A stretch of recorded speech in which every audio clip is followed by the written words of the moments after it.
I want to talk about the Fury fight though. Okay. Because man, did you watch it, Brandon? I did. That was really the decision on that was so shocking. I wasn't shocked at all. Really? I felt strongly Francis had won. Yeah. Especially when he got the knockdown. That's 10-8. But I know boxing judging. We always talk about this here.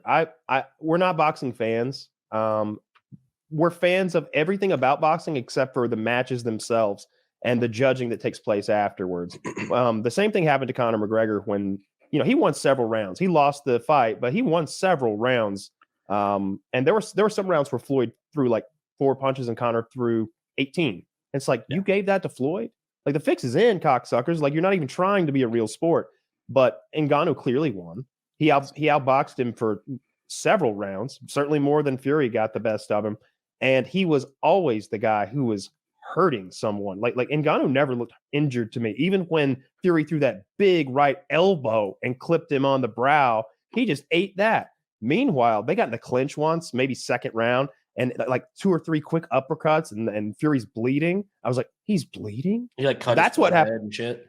Yeah, like before the knockdown, when I saw his nose bleed, I was like, oh, he wasn't supposed to get a nosebleed during this fight. He wasn't supposed to really get touched. It was supposed to be like Harlem Globetrotters, like running around him and make him look silly kind of shit, like some meme stuff. And he's hurt. That like you can see him like checking he's like, yeah, I'm fucking bleeding. God damn it. I was like, he'll pull it together now. He blooded his nose. He's embarrassed a little. He'll pull in tight, work his jab, circle around, point fight him. It'll be over.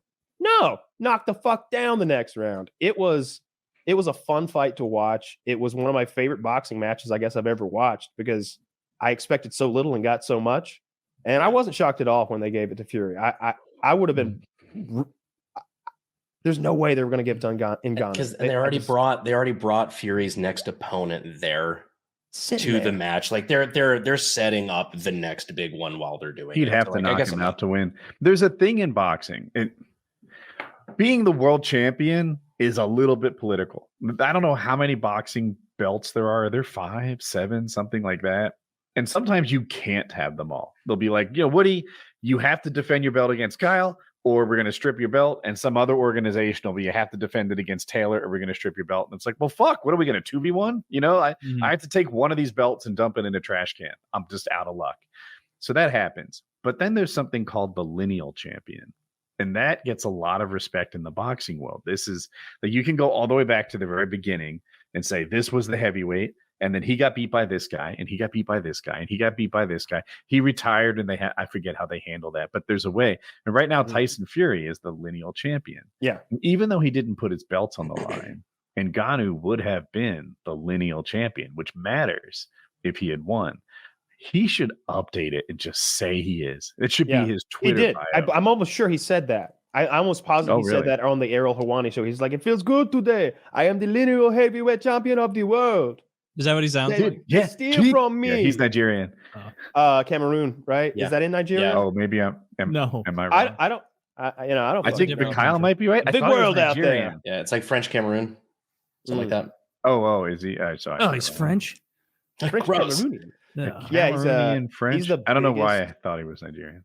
They don't even know exactly how old he is. He's one of those guys. Dude, once as a kid. He's about to come for the Little League World Series title next year. Dude, he could be a super athlete in anything, I bet. Like he just looks like he's made in a laboratory or something like that. So I was pretty down on him. I think he got his $10 million. That's all that matters. Bingo. And he won all that respect too. And Is the whole that true? boxing, and the whole boxing world has got to be looking at themselves like, ugh, that's an embarrassing one. That is not that's a bad look for us. And what happens next? Either Fury goes and fights this Usyk guy, or he rematches Ngannou, and that's what everybody's got to want. I want the Ngannou rematch. Like, let fucking run it back, dude. What do you need to get in shape? Like, no, you're in shape. Pair. Let's go. Okay, well, that's right. Because Fury is he's going right into this next fight. I thought, right? He was contractually obligated to do it in December, but I'm almost sure they're going to push it to like February or March or something like that.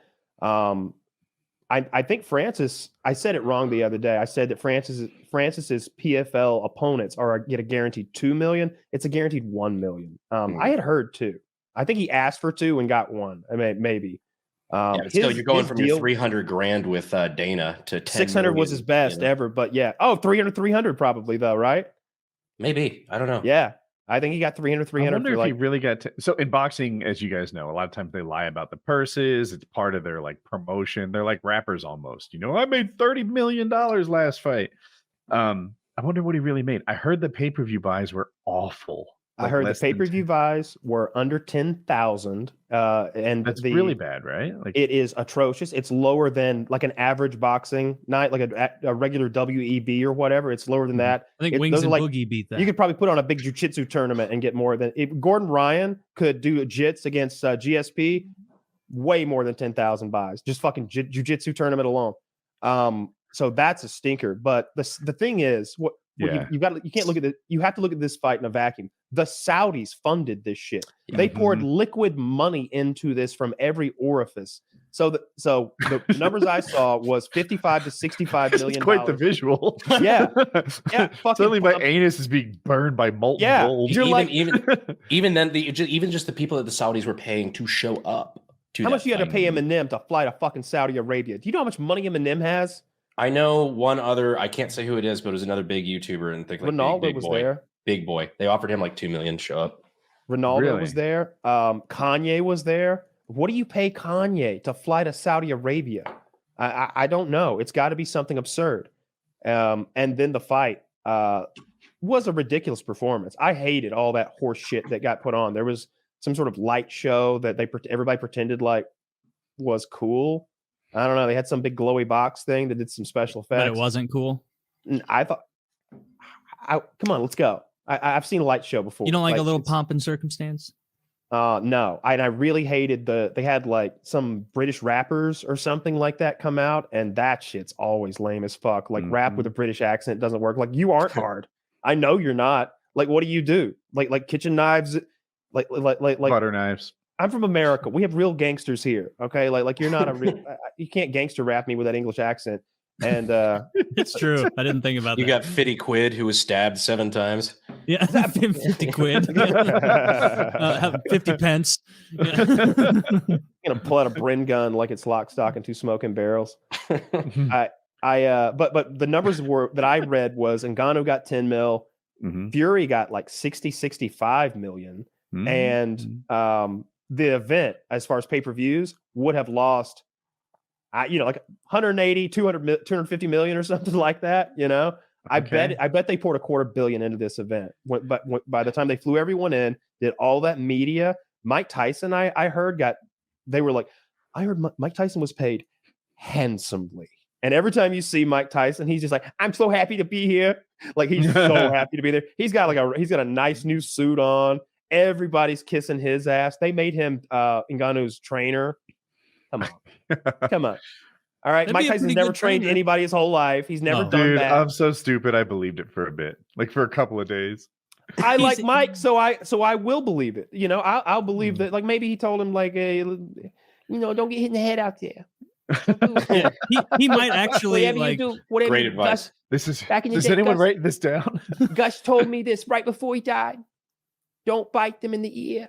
Yeah. What you have to do is knock your enormous amount of natural talent. Yes. Like that. That's probably the same reason that like Gretzky sucked at coaching, is because he was like, just see the game perfectly, guys. Yeah. Just do that. Right. Mike Tyson, dude, even when he was like 15, 16, was a fucking animal. Like his 15-year-old fighting Mike Tyson looks like a grown ass man. I think it was Freakonomics who talked about the birthdays in hockey. I'm Taylor, you probably heard this before, right? The birthdays. Okay, this is how it started. This dude went to a minor league hockey game, right? So this is like right below the NHL. And they had a pamphlet or something that showed all the players. And something like 90% of the players were born in January and February. Oh, yeah. So they looked into this, and it turns out that these people were the oldest people in their grade. which meant they were kind of the biggest and strongest people in their grade. And growing up, they were always the best players. They were always getting the lion's share of the coach's attention. They were always the ones that carried their team. And we were just talking about Mike Tyson, where he was a beast at 15 years old. I wonder if he didn't become a beast until he was like 21, like most people get their adult body somewhere around there, if he wouldn't have gotten the same kind of shine, rise, coach's attention, etc., to turn him into Mike Tyson because he wasn't an early bloomer. You know, yeah, that could be. I feel like some people are just so far beyond everyone else, like they'll do it regardless. And like, I'm not a boxing expert or even a casual viewer. I'd go so far as to say I know nothing about boxing, but like my understanding of him is like he's like the great. He was the youngest heavyweight champ ever, but he didn't have a super long career. Well, you know, it got was that because of by legal prison. stuff, or it was because his head wasn't on straight? Yeah, legal stuff is just one part of it. Is he the guy who said it's hard to win fights when you go to sleep in silk sheets? It's hard to get up at 4 a.m. and run when you go into bed in silk sheets. Was that Tyson? Tyson. I like that. Mental. It's not like Tyson's body ever failed him, and his fighting style didn't diminish or anything. It really seemed like it was the mental part of things, his mental health. And I don't know when his daughter died, but that was a real problem for him. I think that was later in life when I think she may have drowned in a pool or something, like something bad happened to his daughter, and it was a real thing. And then, you know, the rape conviction, however you want to look at that, I've always thought, nah, I don't think so. I've always thought he was innocent of that charge for whatever reason. And he was convicted. I think you guys have told me this before. Oh yeah, he spent prison time for rape. For rape. Jesus. Yeah. So, but like what he said, the youngest ever, and I don't know anything about boxing either. Dennis Rodman though is an example of somebody who didn't pick up a basketball till he was like 20, 21. You know, he didn't play fucking high school insane. Ball. What? He didn't play high school basketball. He didn't play college basketball. I don't think, right? Like he started in the NBA. He had to play college basketball. I think he must have started in college, right? I know he didn't play ball at all as a kid. That's insane. I know. Yeah. There's a couple foreign players who have that, and he was American, I think. But I think Joel Embiid didn't start until he was pretty late. These guys are starting at like 15 years old. But 20. I have rolled with Joe Lozon. It didn't look good. He doesn't count. He isn't like a YouTuber. I mean, and he's a fucking professional athlete. He's not even allowed to enter into that sort of competition. I agree. He doesn't count. His hands are registered. I saw he was trying to get a fight a while back, like not that long ago, like a couple months ago. Something came up. Forgive me, I don't remember the exact particulars, but it was something fell through, and Joe was like, "Hey, put me in." How old is Joe? I don't know. It was the Boston card. He wanted on the Boston card. That's what it was. 37 or something. Oh wow, he's younger. No, he's got to be either 40 or 39. Would be my guess. 39. Yeah. But I think he wanted on the Boston card, and they're like, no, couldn't get him on there. But I thought someone fell through, and that's why he was wanting the opportunity. But he should ride off in the sunset on that win he got. You know, that last time he was out, he smoked that kid. They put this kid in there that's supposed to be so good, and Joe goes in there and smokes him and like rides off in the sunset. I bet he got to go home that night with a W, and I bet his hands didn't hurt. I bet his fucking face wasn't swollen. He got to go and like do the after party or whatever ritual he would want to do without, you know, blood coming out of his ass and stitches. And the dude he beat was legit. So the fight before that, the guy he beat, he really shouldn't have lost to. It was kind of a, we love you, Joe. We're going to give you a guy you can beat. And he didn't. And then the next guy, it was like, that guy was an up and comer. He was supposed to make a name off Joe's legacy. It didn't work out like that. Joe beat him. And it's a really nice way to end your. I never tell Joe, not that he would listen, like what he should do with his career. I just support Joe. Whatever he does, that's the right thing. Yeah. But if he stopped on that win, it would be a glorious way to end it. Yeah. I mean, I think there's fights for people of every. It's dumb that it just should go off a cliff at 40 for guys who haven't taken a ton of damage and still want to compete at one level or another. Like, I'm fine with that. I kind of like that there's PFL out there, and there's one, and there's Bare Knuckle. Yeah, do you follow Bare Knuckle? To follow, I wouldn't say follow, but I know that Mike Perry is the fucking man, and I really like Mike Perry's internet fight videos with Luke Rockhold. Luke Rockhold. Sorry, yeah, Luke's a friend of ours, and we went to go to Denver to go support him, and that was It was, I think it was round 2 is when I didn't understand because I couldn't see from where I was sitting. Like I was pretty close, but I still couldn't see like the damage he was taking. And then he showed later he had punched like one of his teeth got knocked out. One of his teeth was protruding through his bottom lip. Yeah, it was pretty bad. He was just like, bro, I made my money walking into the fucking ring. This sucks. I want to go home. That does suck. Do you not wear mouth guards in bare knuckle? So in bare knuckle, there's no glove, obviously, and those knuckles will just go on into your fucking mouth. Yeah. And they'll just keep pushing the mouth guard. There's not this big cushy thing to bounce off your mouth. Knuckles are hitting your teeth with just a millimeter of plastic. The mouth guard, and they're bringing them through it. The mouth guard is usually just the top teeth as well. So if you have your mouth slightly ajar, it's not hard. I think they have their hands taped, which is almost worse than bare knuckle, right? Like because my hand's a little protected, I can hit you harder than I could with a bare hand. It cuts more too. It's abrasive. Have you ever had your hands taped for fighting? Or even just I've taped them myself with like those wraps that are made to do it. And I mean, you feel comfortable. I had Joe Lozon wrap my hands before practice one time, and he does it really well. It's really tight. He does it the way that his boxing coach does it. And he tells me this story, like when he first met his boxing coach, his name's Steve.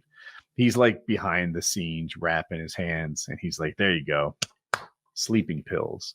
And somehow that like it was just what Joe needed to hear. I think it's why they became lifelong friends.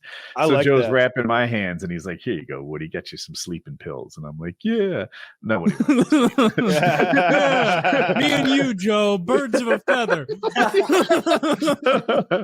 but yeah, when you wrap up your hands like that, it feels like they're like rods you're hitting somebody with. Your knuckles are protected. Your wrist doesn't really flex. Like it's great. If it's done well. I don't do it that well.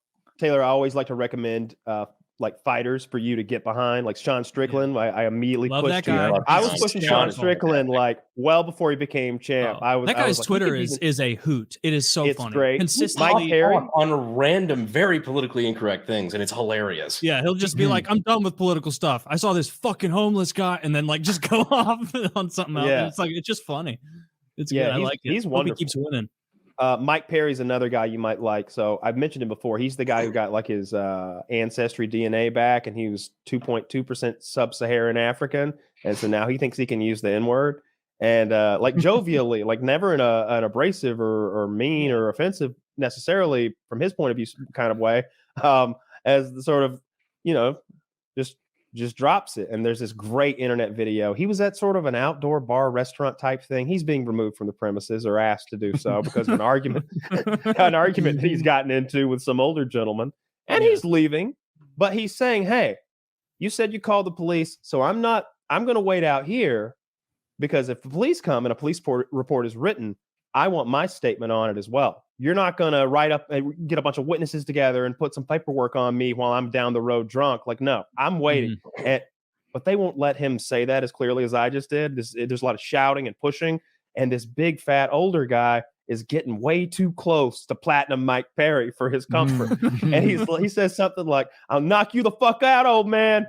And that guy sort of comes at him with the slappy hands of a man who's never been in a real fight before. And Mike Perry goes, "Waka!" and like knocks him the fuck out and drops him like a bag of shit right there. And every woman who sees it does that scream that we all hate so much. I mean, I hope he hit the women. There's something genetically programmed into us to like respond to that scream. I'm sure there is, right? Like if a woman screams like that, you're like, what?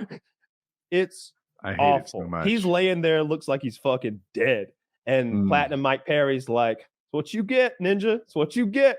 I'm gonna sit right," and he goes and sits on a bench 12 feet away. He goes, "I ain't fucking leaving. We still waiting on the police." It's just great. Speaking so Kyle, you are speaking. I think I like Braden's more. You go. Yeah. Shockingly enough, with the bare knuckle fights, those are the fights I find most interesting. Those women beat the shit out of each other. Because a lot of them don't have the power to do like an actual fucking knockout.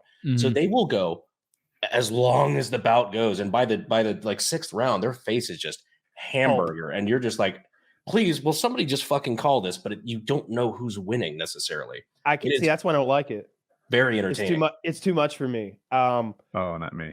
There were some guys in early MMA who were like, I really don't like seeing a girl bleed. And I don't want to see her get massacred or anything. When Joanna Jędrzejczyk or whatever got that big hematoma on her forehead that time, I wasn't like shying away because I knew she's a fucking Zach, can you show us a picture of Joanna Jędrzejczyk's forehead hematoma? Yeah, it's something. I remember this one. I don't even know if I know this one. Oh, it's wild. You're in for a treat. It was when she fought the Chinese chick. It was a hell of a fight. The ideal picture would have a normal one next to it. Yeah. The before and after. She's got these. Just both eyes are swollen. She's one of these like pretty girls. She's not pretty now. She was a champion. She was. I think she got a hot body and she got some fake titties. So she's leveled up. Her face is 3 out of 10. It is not a piece of art that has been secured. I disagree. She has her angles and moments. Hopefully, I've seen pretty photos of her, but I don't like seeing those girls get just massacred like in the. Fuck me! The pretty girl. That is the best she's ever looked. Remember when Kyle said your quarterback was ugly or something? Yeah. And Zach found the beauty of the photos. Found his glamour so that Chinese bitch turned her into Megamind. Yeah. It did. That's what people said. Yeah. Yeah.